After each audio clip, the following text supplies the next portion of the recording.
Je suis Rodolphe IV, duc d'Autriche, que l'on surnomme le fondateur, pour les nombreuses entreprises qui marqueront mon règne, bien que trop court. Entre 1358 et 1365, j'ai gouverné avec une ambition sans bornes, toujours guidé par un profond désir d'élever l'Autriche au rang des puissances respectées en Europe. Dès mon accession au pouvoir, à seulement 19 ans, je me suis donné pour mission de renforcer la position de ma maison, les Habsbourg. En ces temps troublés, il fallait être stratège et visionnaire. Inspiré par la grandeur des empereurs romains et des rois capétiens, j'ai entrepris des réformes ambitieuses et des projets architecturaux qui demeureront des symboles de mon règne. Ma plus grande fierté est sans doute la fondation de l'université de Vienne en 1365. J'avais un rêve, faire de cette institution un phare de la connaissance et de la culture. Bien qu'elle ait été inspirée par les modèles de Paris et de Prague, je voulais qu'elle reflète l'esprit autrichien, unissant foi et raison dans une quête commune de savoir. Hélas, je n'ai pas vu l'université s'épanouir pleinement avant ma mort, mais je sais qu'elle est devenue un joyau de mon héritage. Je suis également connu pour mes ambitions territoriales. Mon objectif était de consolider les terres héréditaires des Habsbourg tout en augmentant leur prestige. J'ai forgé des alliances stratégiques et me suis efforcé de défendre nos droits face à nos puissants voisins.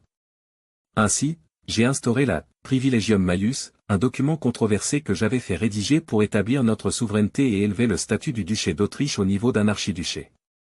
Bien que certains l'aient critiqué comme une falsification, ce privilège a été une pierre angulaire de l'ascension des Habsbourg.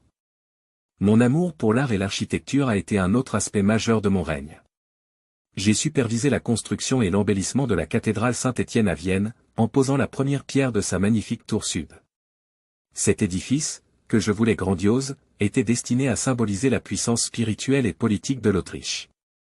L'élan gothique qui traverse ces pierres est le témoin de mes aspirations élevées et de mon désir de laisser une trace durable. En politique, j'ai fait preuve d'audace. Mon mariage avec Catherine de Luxembourg, fille de l'empereur Charles IV, a été une alliance cruciale pour renforcer notre position. Pourtant, nos relations avec la maison de Luxembourg étaient complexes. Mon rêve d'être reconnu comme un égal parmi les princes électoraux m'a poussé à affronter des résistances tenaces, mais je savais que le temps jouerait en faveur des Habsbourg. Mon règne, bien que marqué par des accomplissements notables, fut trop court. En 1365, la mort me surprit à l'âge de 25 ans. Pourtant, je suis fier de ce que j'ai accompli en si peu de temps. Mon surnom, le fondateur, résume bien mon légendaire acharnement à bâtir un avenir plus grand pour l'Autriche. Aujourd'hui encore, les fruits de mon travail continuent de témoigner de ma vision et de ma détermination à faire de notre maison une puissance digne des plus grandes dynasties d'Europe.